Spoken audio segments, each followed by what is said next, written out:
Hello নমস্কার বন্ধুরা, আপনারা কেমন আছেন? আশা করি আপনারা প্রত্যেকে ভালো আছেন। তো বন্ধুরা, আজকে আমি আপনাদের সামনে বেগুন দিয়ে এই যে মাছের দেখুন ডিম, এই মাছের ডিমটা এই যে বেগুন কেটে রেখেছি, বেগুন দিয়ে মাছের ডিম একটা তেলে ঝাল করব আর ইলিশ মাছের ভাপা করব। তো দেখুন মাছগুলো খুব সুন্দর, একদম বড় বড় চাক হয়েছে। তো এটা ভাপা খেতে খুবই ভালো লাগবে। তো আমি এখন এটাকে মেখে নেব ইলিশ মাছগুলোকে। আদা জিরে বাটা দিচ্ছি, দিয়ে দেবো একটু শুকনো লঙ্কা বাটা, দিয়ে দেবো কয়েকটা চেরা কাঁচা লঙ্কা, দিয়ে দেবো সরিষা বাটা, নুন, হলুদ গুঁড়ো, দিয়ে দেবো কালো জিরে। এখন আমি এটাকে সুন্দর করে মেখে নেব। খুব সুন্দর সেন্ট বেরিয়ে গেছে। এখন আমি মাছগুলো দিয়ে দেব, মাছগুলো মেখে নিচ্ছি। তো দেখুন বন্ধুরা, বড় বড় যত পিস, 4 পিসে কিন্তু টিফিন বক্সটা আমার পুরো জায়গায় এঁটে নিয়েছে, আর বাদ বাকি মাছ অন্য কিছু করব। তো এখন এটা হালকা একটু ওপর থেকে আবার একটু কাঁচা সরষের তেল একটু ছড়িয়ে দেবো, আর আবারও একটু দুটো একটা যে যেমন পরে লঙ্কা খাওয়ার ইচ্ছে হলো সেটা নিয়ে নিতে পারবে। তো এখন এটা আমি ঢেকে রাখবো। তো এখন এই যে আমার পুরো ভাপাটা পুরো একদম সুন্দর করে মশলাগুলো মেখে রেখেছি। এখন আমি এটাকে ঢেকে রেখেছি, আর এদিকে আমি জল ফুটোতে দিয়েছি। আর এদিকে দেখুন আমি এই যে বেগুনগুলোকে এভাবে কেটে নিয়েছি, আর মাছের যে ডিমটা এটাকে আমি পিস পিস করে নিয়ে আমি বেগুন দিয়ে মাছের ডিমের তেলে ঝাল রেসিপিটা বানাবো। তো তার সাথে লাগছে শুকনো লঙ্কা বাটা, আদা জিরে বাটা, তেল, নুন, হলুদ, হালকা একটু সরষে বাটা, আর দেবো কাঁচা লঙ্কা চিরা ও কালো জিরে। তো কড়াই তেল গরম হয়ে গেছে, এখন আমি তেলটা দিয়ে দিচ্ছি। এদিকে জল ফুটে গেছে, এখন টিফিন বক্সটা আমি ছেড়ে দেবো।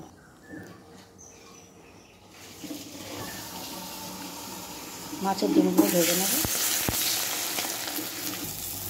তো দেখুন আমি খুব বেশি কড়া ভাজলাম না, কড়া ভাজলে কিন্তু একদম ভালো লাগে না।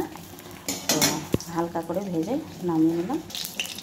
এই দুটো মতো শুকনো লঙ্কা ফোড়ন, কালো জিরে, এটাকে আমি নুন হলুদ দিয়ে বেগুনটাকে ভালো করে মেখে নেব। এখন আমি এটাকে ভেজে নেব। উপর থেকে দিয়ে দেবো কয়েকটা চেরা কাঁচা লঙ্কা। এখন এই মাঝখানটা একটু ফাঁকা করে নেব। দিয়ে দেবো আদা জিরে বাটা, দিয়ে দেবো শুকনো লঙ্কা বাটা। তো দেখুন এটা খুব সুন্দরভাবে মশলাগুলো ভাজা হয়ে যাচ্ছে। লাল লাল করে একটু আরেকটু ভেজে নেব। আর এদিকে দেখুন বন্ধুরা, যেন জলটা পুরো টিফিন কারির ভিতরে যেন না দেয়, তার জন্য আমাকে সিলিন্ডার আগে বাচ্চায় চাপা দিয়ে রেখেছি। এদিকে এটা হতে থাক, আর এদিকে এটা আমার বেশ সুন্দরভাবে লাল লাল হয়ে গেছে। এখন দিয়ে দেবো হালকা একটু জল, মশলা ধোয়ার যে জল, তো দিয়ে দিলাম জল। তো ঝোলটা ফুটা পর্যন্ত একটু অপেক্ষায় থাকি। এই ঝোল ফুটে এসছে, তো ঝোল ফুটে এসছে। তো দেখুন আমি এখন ডিমগুলো দিয়ে দিচ্ছি, একটু নেড়ে নেব।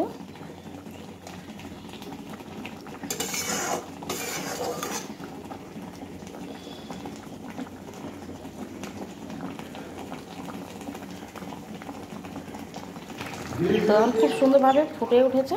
তো এখন আমি নামানোর আগ দিয়ে বন্ধুরা সর্ষে বাটাই একটুখানি, একটা কাঁচা লঙ্কা, একটু নুন আর হচ্ছে কাঁচা সর্ষের তেল দিয়ে গুলে এখন আমি উপর থেকে দিয়ে দেবো। তো এখন এটা আমার পুরো বেগুন দিয়ে ইলিশ মাছের ডিমের তেলে ঝালটা আমার পুরো কমপ্লিট হয়ে গেছে। এখন এটাকে আমি নামিয়ে নেব। তো আমার এই রান্নাটা পুরো কমপ্লিট হয়ে গেল। তো আপনারা অবশ্যই বাড়িতে এইভাবে ইলিশ মাছের ডিম দিয়ে তেলে ঝাল একবার খেয়ে দেখুন। আশা করি আপনাদেরও খুব ভালো লাগবে। আর এদিকে দেখুন বন্ধুরা, আমি যে ভাপাটা দিয়েছি, তো ভাপাটাকে এখন আমি অফ করে দেব।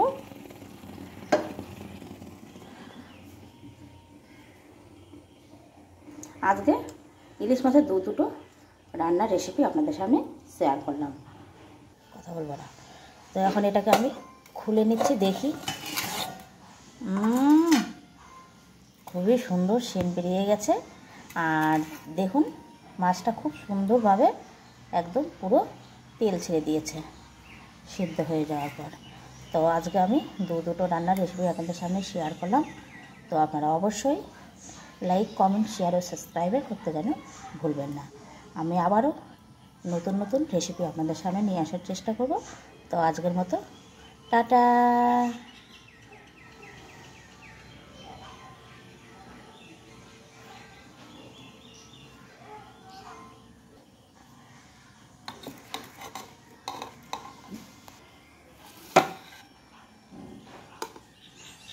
Nice.